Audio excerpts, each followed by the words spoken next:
తెలంగాణలోని 116 మున్సిపాలిటీలు 7 కార్పొరేషన్లో ఎన్నికలు ముగిసాయి. క్యాంపులు కూడా అయిపోయాయి. మరి కాసేపట్లోనే chairperson, deputy chairperson, mayor, deputy మేయర్ల ఎన్నిక ఉండబోతోంది. ఇప్పటికే కార్పొరేషన్, మున్సిపాలిటీ హాల్ అన్ని కూడా ముస్తాబయ్యాయి. అక్కడికి కౌన్సిలర్లు, కార్పొరేటర్లు చేరుకున్నారు. ఉత్కంఠ కొనసాగుతోంది. సుమారుగా 30కి పైగా స్థానాల్లో హంగు కొనసాగుతోంది. క్రిస్టల్ క్లియర్ మెజారిటీతో పలు స్థానాల్ని కాంగ్రెస్ అత్యధిక స్థానంగా దక్కించుకుంది. బీఆర్ఎస్ 2వ స్థానంలో ఉంది. బీజేపీ ఇంతవరకు ఒక్క స్థానంలో కూడా క్లియర్ మెజారిటీతో అక్కడ మున్సిపల్ చైర్పర్సన్ దక్కించుకోలేకపోయింది. కరీంనగర్లో కూడా ఉత్కంఠ కొనసాగుతోంది. ఇప్పుడు 116 మున్సిపాలిటీలకు సంబంధించి పెద్ద ఎత్తున ఆందోళన వ్యక్తమవుతోంది. మరొక బ్రేకింగ్ వస్తోంది. తొర్రూరుకు సంబంధించిన బ్రేకింగ్ న్యూస్ ఇది. సో తొర్రూరులో హైటెన్షన్ వాతావరణం ఉంది. తొర్రూరులో మొత్తంగా అక్కడ 16 వార్డులుంటే 9 మ్యాజిక్ ఫిగర్ దక్కితే ఆ పార్టీ అక్కడ చైర్పర్సన్ పీఠాన్ని దక్కించుకోవడానికి అవకాశం ఉంటుంది.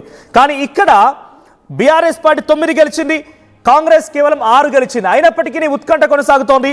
సో ఈ ఉత్కంఠలో పెద్ద ఎత్తున హైటెన్షన్ ఏంటంటే 2 చోట్ల అక్కడ ఎక్స్-అఫీషియో ఓట్లున్నాయి, 2 ఎక్స్-అఫీషియో ఓట్లున్నాయి. 7+2 అక్కడ కూడా 9 వస్తోంది. అంటే యశస్విని రెడ్డి, ఆ తర్వాత మరోవైపుగా కడియం కావ్య ఇద్దరు కూడా ఇక్కడ ఓటు హక్కు వినియోగించుకుంటే కనుక ఎక్స్-అఫీషియో ఓటర్లుగా 9+9 బీఆర్ఎస్ పార్టీ అక్కడ ఉత్కంఠ రేపుతోంది. కాబట్టి అక్కడ హై టెన్షన్ నెలకొంది. సో రాత్రికి రాత్రే సమీకరణలు మారుతూ ఉన్నాయి. ఎక్కడికక్కడ హై టెన్షన్ వాతావరణం కొనసాగుతోంది. కార్పొరేటర్లు, కౌన్సిలర్ అందరూ కూడా ఆ హాల్లోకి చేరుకుంటున్నారు. సో నాతో పాటుగా మేనేజింగ్ ఎడిటర్ చంద్రమౌళి గారు ఉన్నారు మరిన్ని అప్డేట్స్తో. సో ముందుగా మున్సిపల్ కార్పొరేషన్లు, మున్సిపాలిటీలో ఎటువంటి హంగ్ క్లియరెన్స్ అయింది, మరిన్ని అప్డేట్స్తో మేము ముందుకున్నాం. సో ప్రెసెంట్ కార్పొరేషన్లు చూస్తే సార్, కార్పొరేషన్లు 7 కార్పొరేషన్లు ఉన్నాయి. 4గింట చాలా క్రిస్టల్ క్లియర్ మెజార్టీతో కాంగ్రెస్ పార్టీ కైవసం చేసుకుంది. మంచిర్యాల, తర్వాత నల్గొండ అండ్ రామగుండ 3 చోట్ల. మహబూబ్ నగర్లో హంగ్ వచ్చింది, కొత్తగూడెంలో హంగ్ ఉంది, నిజామాబాద్, కరీంనగర్లో కూడా హంగ్ ఉంది. సో కొత్తగూడెంలో సమీకరణలు కలిసాయి, సిపిఐతో ముందుకు వెళ్తున్నట్టుగా అనౌన్స్ చేశారు వాళ్ళు కూడా. సో మహబూబ్ నగర్లో ఇండిపెండెంట్లతో కలిసి ముందుకు వెళ్తున్నారు. సో నిజామాబాద్ అండ్ కరీంనగర్లో కొంత హైటెన్షన్ ఉంది. సో డిఫైన్ చేయవచ్చు మనం వీటిని, ఎలా చూడాలి? ఈ కరీంనగర్, నిజామాబాద్ సిచ్యువేషన్ ఏముండబోతోంది?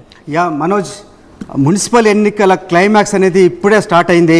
నిజానికి 11వ తారీఖున పోలింగ్ జరిగింది, 13వ తారీఖున కౌంటింగ్ జరిగి రిజల్ట్ అయితే వచ్చింది. కానీ అసలైన ఎన్నిక, అసలైన యుద్ధం ఈ నెల ఇప్పుడు 16వ తారీఖున ఈ రోజు స్టార్ట్ అయింది, ఇప్పుడే జరుగుతోంది. ఎందుకంటే మీరు ఎన్ని వార్డులు గెలిచినా చివరికి అధికారం ఎవరి చేతిలోకి వెళ్తుంది, ఎవరు అక్కడ మేయర్ అవుతారు, ఎవరు మున్సిపల్ చైర్మన్ అవుతారు అనేది ఎన్నిక ఈరోజు ఇప్పుడు మాత్రమే తెలుస్తుంది. కాబట్టి ఇది ఒక క్లైమాక్స్గా చెప్పుకోవాలి మున్సిపల్ ఎన్నికలకు మనం ఈరోజు జరుగుతున్నాయి. ఇప్పుడు ఒక రకంగా చూస్తే వార్డుల్లో చూస్తే మొత్తం 2995 వార్డుల్లో, అంటే 2 మున్సిపాలిటీలు ప్లస్ కార్పొరేషన్లు కలిసి కాంగ్రెస్ అత్యధికంగా 1537, బీఆర్ఎస్ 781 అండ్ బీజేపీ 336 గెలుచుకుంటే మిగతాయన్ని దాదాపు ఇండిపెండెంట్ కూడా 183 వార్డులు గెలుచుకున్నారు.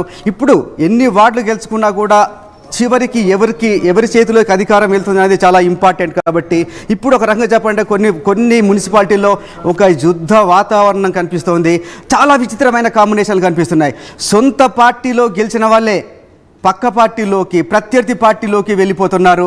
ఇక మనం ఎప్పుడూ చూడని ఒక వింత పరిణామం జరుగుతుంది ఇప్పుడు తెలంగాణ రాజకీయాల్లో. చూడాలంటే ఒకవైపు బద్ధ శత్రువులుగా ఉన్న ఇటు అధికార పార్టీ, అటు ప్రతిపక్ష పార్టీ కాంగ్రెస్, బీఆర్ఎస్ కొన్ని చోట్ల కలిసిపోతున్నాయి. మరోవైపు బీఆర్ఎస్, బీజేపీ కలిసిపోతున్నాయి.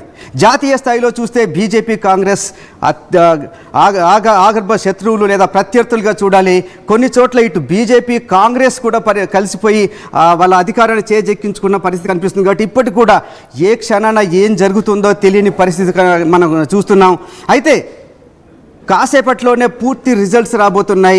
ఈ విచిత్రమైన కాంబినేషన్ల వల్ల అధికారాలు, అంటే అత్యధిక స్థానాలు, అత్యధిక వార్డులు లేదా కార్పొరేషన్లు, డివిజన్లు గెలుచుకున్న పార్టీలు కూడా అధికారానికి దూరం అయిపోయి తక్కువ స్థానాలు, అంటే అధికార మ్యాజిక్ మార్క్ చాలా తక్కువ స్థానాలు గెలుచుకున్న పార్టీలు కూడా అధికారాన్ని, అంటే మేయర్ స్థానాన్ని కావచ్చు, లేదంటే మున్సిపల్ చైర్మన్ స్థానాన్ని లేదా పదవిని గెలుచుకునే పరిస్థితి కనిపిస్తుంది. ఒక్కసారి మనం చూద్దాం మనోజ్. కార్పొరేషన్లు చూస్తే మొత్తం 7 కార్పొరేషన్లు ఉన్నాయి తెలంగాణలో. ముందుగా మంచిర్యాల చూస్తే మొత్తం 60 డివిజన్లలో 31 మ్యాజిక్ మార్క్ అయితే కాంగ్రెస్ 44 స్థానాలతో క్లీన్ స్వీప్ చేస్తుందనే చెప్పాలి. అత్యధిక స్థానాలు గెలుచుకొని కాంగ్రెస్ మంచిర్యాల కాంగ్రెస్ ఖాతాలోకి వెళ్ళిపోయింది. అక్కడ ఆల్రెడీ మేయర్కి సంబంధించిన ఎన్నిక కూడా పూర్తయినట్టు మనకు తెలుస్తుంది. అయితే ఇంకా అధికారికంగా వార్త రావాల్సి ఉంది. ఆ తర్వాత చూస్తే నిజామాబాద్ నిజానికి నిజామాబాద్ కాంగ్రెస్